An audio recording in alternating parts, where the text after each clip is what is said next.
when I arrived, I actually came up the Kingsway because I came up through Ottawa, and I remember driving the Kingsway thinking, there's no way this is an actual city. It's too industrial looking. Anyway, I actually drove up and got to the Tim Hortons downtown, next to the LCBO, that legendary, infamous Tim Hortons, I guess you could say, and I said, I must be lost, I'm looking for downtown Sudbury.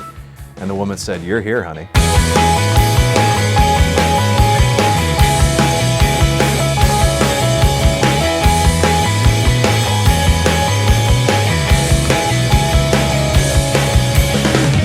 Shoveling my driveway when we got all this snow, and my neighbor was shoveling his. We both got to the end and we just kind of laughed at each other.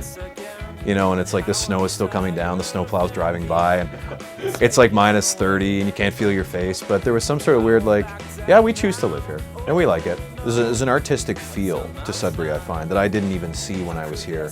There's a culture side of Sudbury that I had no idea was here when I first moved here. I don't know how, but Sudbury has this weird pull where even people who are just like planning to come here for a little while can't leave either.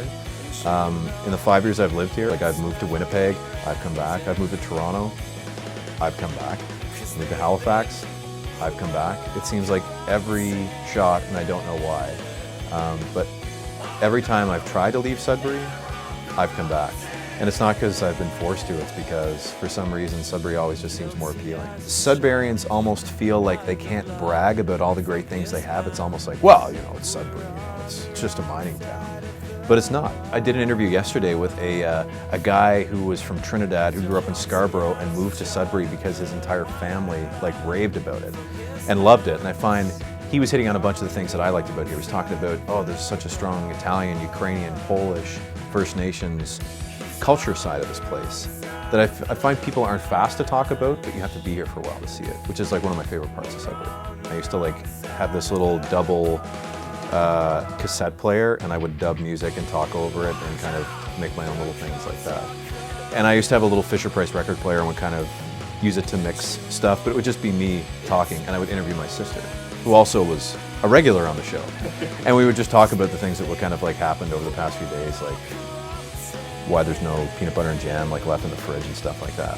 The professor was a huge stickler for people being late. So he basically said, if you're going to be late, you come at the halfway mark when there's a bit of a break. I was hungover that morning. I couldn't make it to class if my life depended on it. And I ended up sitting outside waiting for this class to start. And I was so hungover. And the CBC car pulls up in the parking lot and says, this window comes down, this woman says, you're not by chance a journalism student, are you? And I said, yeah. She said, do you want to work at CBC? I said, okay. So I just went and got in the car and went down and talked to her and kind of talked about where I was at with school and ended up starting there. The funny thing about doing the show from 4 to 6 is a lot of people think I come in at 4. And someone just hands me this, you know, well-researched pile of paper and just says, you know, well, go to it, start talking to people. It doesn't actually work like that. I wish it did.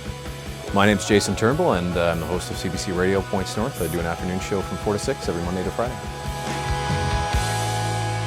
And my life is great. Like, I absolutely love it here. I bought a house. I've put roots down here. I plan on staying here for a while.